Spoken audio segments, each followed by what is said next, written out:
So we all know that sound means we're doing a little bit more Slavic black metal this episode. We are heading south from the Belarus, it's just Belarus, isn't it? But we're heading south to the Ukraine, which is the Ukraine. I never really got that. Maybe Ukraine's plural in some wacky old Slavic language that I'm not currently aware of. Whatever. But we're going down south to look at a band called Dubbuck. I wish these guys were huger. They are one of the most original bands that has ever existed. And I think the main reason they aren't big is just because they're fucking called Dubbuck. I mean, that's a goofy ass name. D-U-B space B-U-K. I think what they're trying to do is say Dybbuk, which is like an old Jewish demon, because these guys don't like those types very much, if you know what I'm saying. What a shower! Goyim, don't gas me! Don't gas me!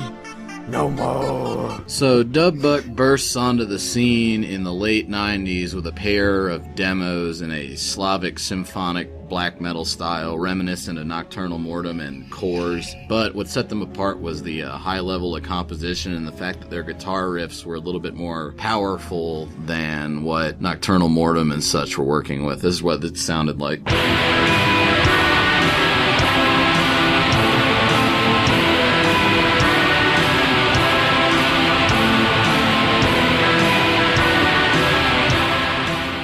So already they set themselves apart with the high level of counterpoint going on between the guitars and the keyboards, whereas a lot of the other Slavic bands at the time were either just all about counterpoint between different keyboard layers with guitars backing, or else they were just all guitar all the time. But Dubbuck really got started on their fairly original trek with their debut album, which is called Taking You On. And it's got like some Slavic looking guy with a spear pointed at you like he's gonna fuck you up. The album title has an exclamation point in it. It's sick. So a lot of the album was still working within the Slavic symphonic black metal framework with parts like this.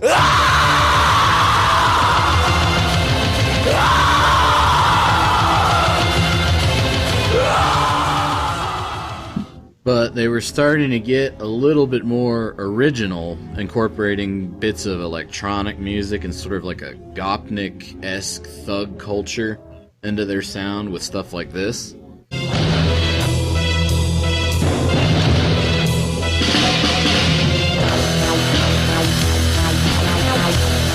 And they continued this experimentation on their second full length, which I consider to be their best, even though I love everything they've ever done. They brought in a lot of old thrash metal style stuff that you can hear with the build-up on this track. So right away we get keyboard drone layers interacting with a percussive guitar riff, slowly building in intensity too. The black thrash! Fuck, thrash is shit and I love it. That's such a good riff. You can't beat that, it's so sick. And then watch this one. So there's a lot of thrash metal and death metal going on there, which is sort of inured Dubbuck against the predations of hipsters that have infiltrated the black metal scene. If there's one thing hipsters hate, it's death metal and thrash metal. So good on you for incorporating those influences in and doing them kind of in a new black metal way, moving the genre forward in a way that's interesting instead of just taking screamo envy style chords and black metaling them up and going over it like all these other supposedly forward-thinking bands do. On this one, they also really ironed out the electronic influences, whereas on the Idu Navi Taking You On album, they were a little bit awkward at times. On this one, Rus ponad vis, which means Rus above all, they are very well incorporated and they're often done for humorous effect or as an intensity builder like in the intro to this one.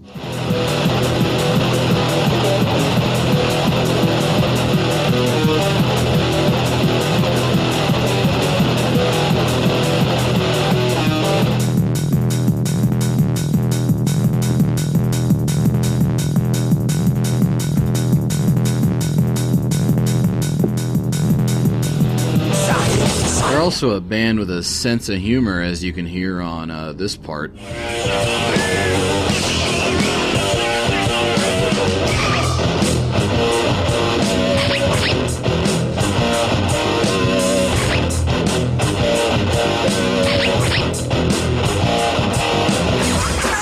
got into these guys around 2009 maybe, and I just figured they were defunct since their last album had come out in 2003. It had been over half a decade, but then lo and behold, in 2010 I was around for this. They drop another album.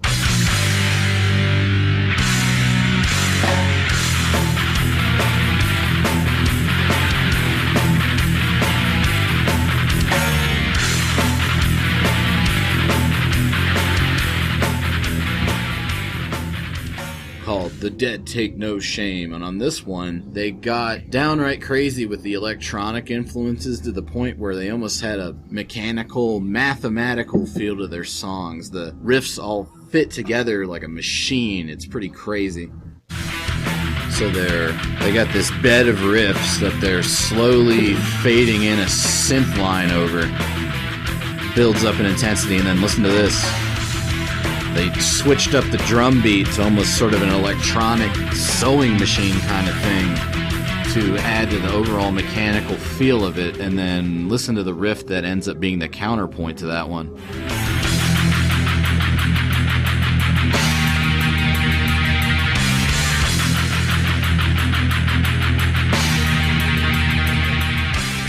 And then the song goes on, that line gets harmonized a bit, and they do another counterpoint riff that goes something like this.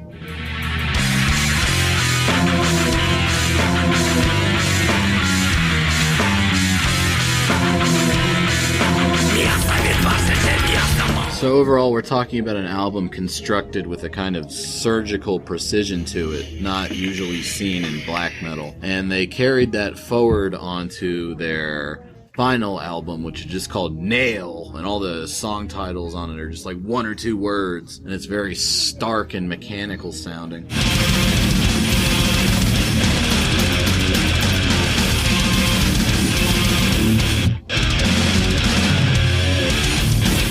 yes, very death metal influenced stuff coming from Dubbuck on this one. They even covered an Unleashed song, which is interesting, because Unleashed was kind of a very early death metal band that, you know, they were pretty great. They wrote some good music, but they were fairly simple type stuff, just brutal, you know, and like the thrash bands that Dubbuck was taking influences from, they were fast and heavy, but they didn't have too much philosophical weight to what they were doing, with a few exceptions. Same with the death metal kind of stuff that Unleashed was doing. Dubbuck takes influences from that, but beefs it up philosophically and in terms of complexity. It's sort of a conservative revolution, and that they're going back to older styles and adapting them so they can work in a modern world. Julius Evola kind of invented the term conservative revolution when he was talking about stuff like this.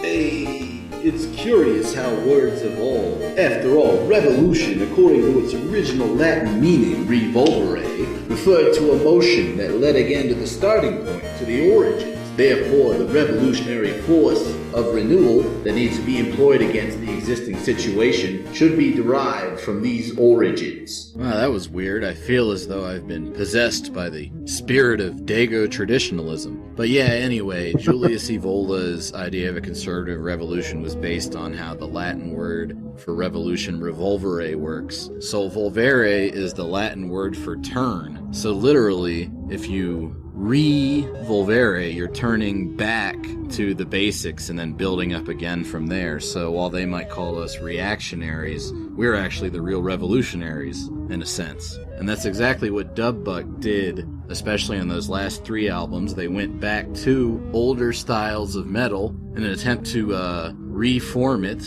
so as to be a bulwark against kind of lefty infiltration of the art form and general degradation of Western society. But then, after that last album, they broke up.